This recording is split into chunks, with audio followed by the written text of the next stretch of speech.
Hello everyone, I welcome you all in my today's class. This is the second video of the chapter Goodwill, Nature and Valuation. In our last video we have studied the meaning of goodwill and its nature. Now today we will start our next concept, methods of valuation of goodwill, because our chapter is goodwill, nature and valuation. Nature we have studied, now we are going to start our next part, valuation. See, methods of valuation of goodwill. There are three types of methods. First is average profit method, second is super profit method, and third is capitalization method. And then average profit method has two sub parts. One is simple average, second is weighted average. आप average के बारे में economics में starts में average पढ़ चुके हो, वैसा ही कुछ है इसके अंदर भी. सुपर प्रॉफिट मेथड के आगे कोई कैटेगरी नहीं है. कैपिटलाइजेशन मेथड की है सुपर प्रॉफिट्स, और एवरेज प्रॉफिट्स को लेकर हमें कैपिटलाइजेशन करनी है. तो ये है हमारे तीन मेथड्स गुडविल को कैलकुलेट करने के लिए. तो हम इनको वन बाय वन स्टार्ट करते हैं. सबसे पहले स्टार्ट करेंगे average profit methods. So we are going to start average profit method, and its first part simple average. Now we need to follow some steps while calculating the goodwill. These steps are, first step is calculate normal past business profits by deducting abnormal gains. जो gains हम already add कर चुके हैं. abnormal gains कौन से होते हैं? जो हमारे regular business के profits नहीं होते उनको हम abnormal gains बोलते हैं, abnormal losses बोलते हैं. तो रेगुलर जो हमें, जैसे suppose profit on sale of asset, तो हम इस प्रॉफिट को ऑलरेडी ऐड कर चुके हैं प्रॉफिट एंड लॉस में, तो हम इस प्रॉफिट को क्या कर देंगे, लेस कर देंगे. तो ये जो अब नॉर्मल गेन्स हम ऑलरेडी नॉर्मल बिजनेस प्रॉफिट्स के अंदर ऐड कर चुके हैं प्रॉफिट एंड लॉस के अंदर. अब जब हम गुडविल कैलकुलेट करेंगे उसके लिए जो हमें प्रॉफिट निकालना है उसके अंदर हम इस प्रॉफिट को क्या कर देंगे, लेस कर देंगे. और जो लॉसेज हम ऐड कर चुके हैं उन लॉसेज को क्या कर देंगे, जो लॉसेस हम डिडक्ट कर चुके हैं उनको हम क्या कर देंगे, ऐड कर देंगे. तो प्रॉफिट्स को लेस करना है जो ऑलरेडी एडेड है, और लॉसेस जिनको ऑलरेडी लेस किया हुआ है उनको क्या कर देना है, ऐड बैक कर देना है. उसके बाद हमें एवरेज प्रॉफिट कैलकुलेट करना है. एवरेज प्रॉफिट के लिए टोटल जितने ईयर्स दिए हुए हैं उन ईयर्स के प्रॉफिट्स को ऐड करके टोटल प्रॉफिट निकालना है, divided by number of years. Average हो जाएगी मीन, जो आप प्लस वन में मीन निकालते थे. तो अब वो जो मीन निकालना है हमें प्रॉफिट्स का निकालना है. उसके बाद स्टेप 3, अब हम गुडविल कैलकुलेट करेंगे. एवरेज प्रॉफिट जो स्टेप 2 में कैलकुलेट किया था, multiply number of years purchase. Number of years purchase आपको क्वेश्चन में दिया होगा. इसका रीजन क्या है नंबर ऑफ ईयर्स परचेज को लेने का, कि ये हम गारंटी जो हम फ्यूचर के लिए लेके चलते हैं कि इतने ईयर्स के लिए, प्योरली एक अप्रॉक्सीमेशन होता है साइंटिफिक बेसिस पे कि इतने ईयर्स के लिए हम उनको आने वाले टाइम के लिए प्रॉफिट्स के लिए, जो हम एडमिशन पे सपोज कोई पार्टनर आ रहा है तो उनको श्योरिटी दे रहे हैं प्रॉफिट्स की. तो ये था हमारा स्टेप्स. फर्स्ट स्टेप में आपको एडजस्टेड प्रॉफिट निकालना है, सेकंड स्टेप में आपको एवरेज प्रॉफिट निकालना है, then you need to calculate goodwill. Let's start one example. With the help of this example you will be able to understand this very easily.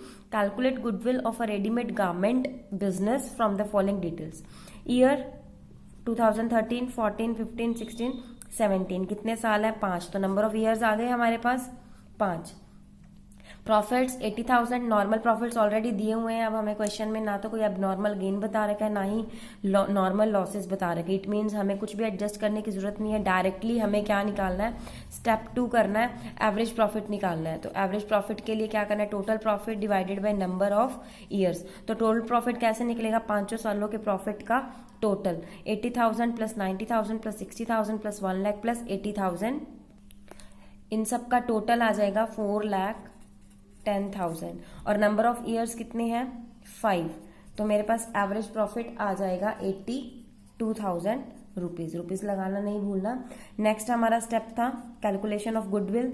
तो goodwill के लिए हमें क्या चाहिए, average profit multiply number of years of purchase.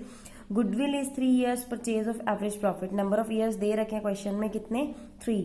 तो 82,000 multiply 3, तो हमारा आ जाएगा 2,46,000. ये हमारा क्या है, गुडविल है. ये था हमारा सिंपल एवरेज, जिसके अंदर अभी आपको नॉर्मल प्रॉफिट्स और एबनॉर्मल प्रॉफिट्स और नॉर्मल लॉसेस दिए नहीं हुए थे. डायरेक्टली प्रॉफिट दे रखा था जिसको आपने कैलकुलेट करके टोटल प्रॉफिट और अपनी क्या निकाल ली है, गुडविल निकाल ली है. Let's do one more example. Meena purchase Simmi's business with effect from 1 April. देखो इसमें बिजनेस परचेज का, इट मीन्स इसके अंदर जो गुडविल होगी वो कौन सी गुडविल होगी, परचेज गुडविल होगी. हमने पीछे टाइप्स ऑफ किया था goodwill, classification of goodwill. 1st April 2017, the profits disclosed by Simmy's business for the last 3 years. अब नंबर ऑफ ईयर्स कितने हैं? 3 ईयर्स हैं जिसके प्रॉफिट्स बता रखे हैं. 31 मार्च 2015 प्रॉफिट है 40,000 including N abnormal gain. Abnormal gain already include किया हुआ है, तो अब इस एबनॉर्मल गेन को 5,000 को क्या कर देंगे हम? डिडक्ट कर देंगे इसमें से.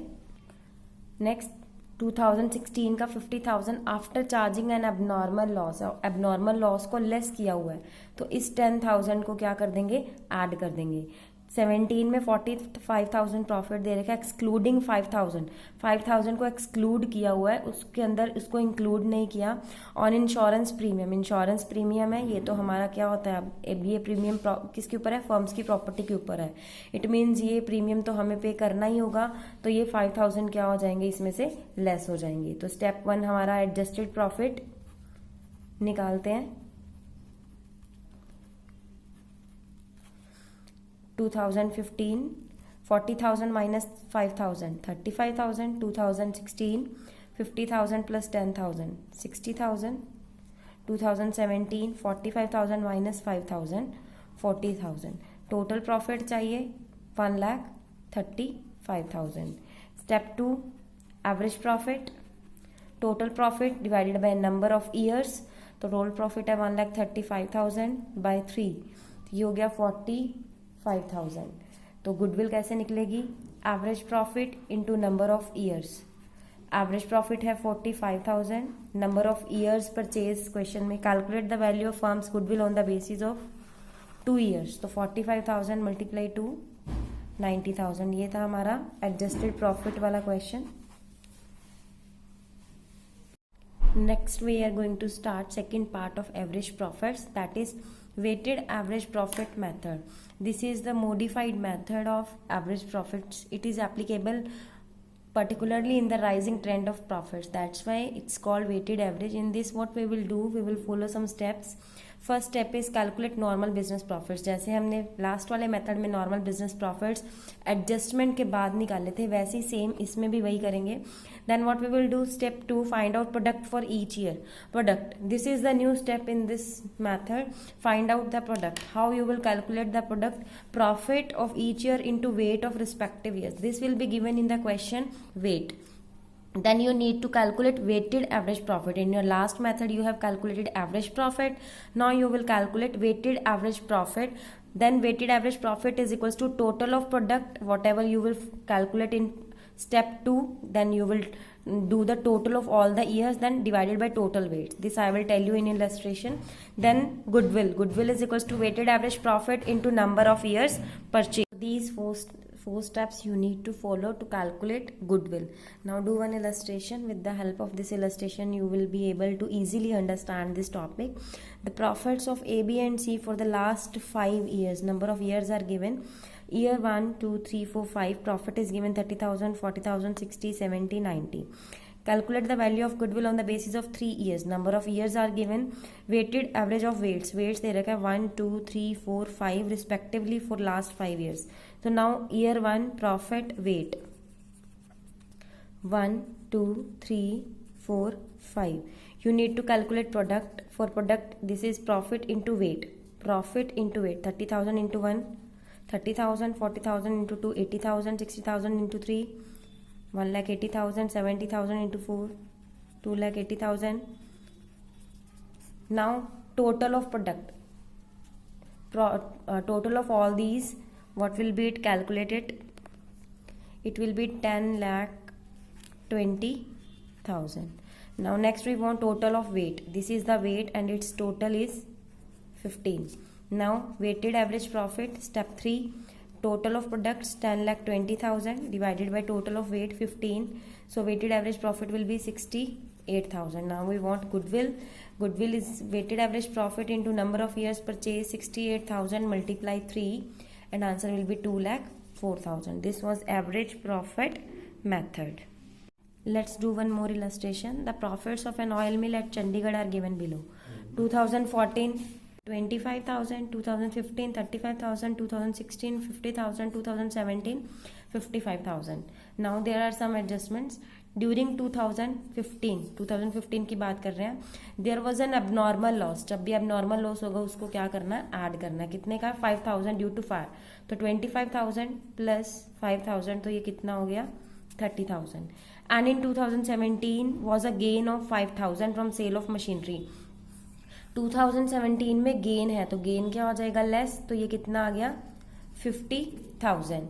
Next, in 2016 the closing stock was undervalued by 6,000. 2016 का जो स्टॉक है, कौन सा स्टॉक, क्लोजिंग स्टॉक, वो क्या हुआ, अंडर वैल्यू है, 6,000 कम लिया. अगर हमने स्टॉक, एक साल का क्लोजिंग स्टॉक नेक्स्ट ईयर का क्या होता है, ओपनिंग स्टॉक. मीन्स अगर हमने 2016 में क्लोजिंग स्टॉक को अंडर वैल्यू किया है तो उसका इफेक्ट 2017 में भी आया होगा. अब देखो, हम जब ट्रेडिंग अकाउंट बनाते हैं, ठीक है, यहाँ पे सेल्स आता है, क्लोजिंग स्टॉक, परचेजेस और फिर नेट प्रॉफिट. अगर ये क्लोजिंग स्टॉक मैंने कम लिया, क्योंकि प्रॉफिट तभी आता है जब credit side greater than debit side होती है, और अगर क्रेडिट साइड थोड़ी सी अंडर वैल्यू हो गई, इट मीन्स प्रॉफिट भी क्या हो गया हमारा, अंडर वैल्यू हो गया. तो 2016 में जो क्लोजिंग स्टॉक अंडर वैल्यू हुआ था, उससे हमारा प्रॉफिट क्या हो चुका है, 2016 का अंडर वैल्यू हो चुका है. ये तो था. अब अंडर वैल्यू, जो प्रॉफिट अंडर वैल्यू हो चुका है उसको हम क्या कर देंगे, एडजस्टमेंट में ऐड कर देंगे. अब नाउ लेट्स गो फॉर 2000. तो 2016 में जो अंडर वैल्यूएशन हुई है, उस अब 2016 का वो प्रॉफिट भी कम रहा होगा, उसको हम क्या कर देंगे, ऐड कर देंगे इस साल अपनी एडजस्टमेंट्स के अंदर. तो अब 2017 में देखते हैं, जो 2016 का क्लोजिंग है वो 2017 का क्या होगा, ओपनिंग होगा. अगर ओपनिंग कम है, क्लोजिंग और ये सेम है, अब डेबिट साइड कम है, तो क्रेडिट साइड, हमारा प्रॉफिट तभी होता है जब credit side is greater than debit side होती है.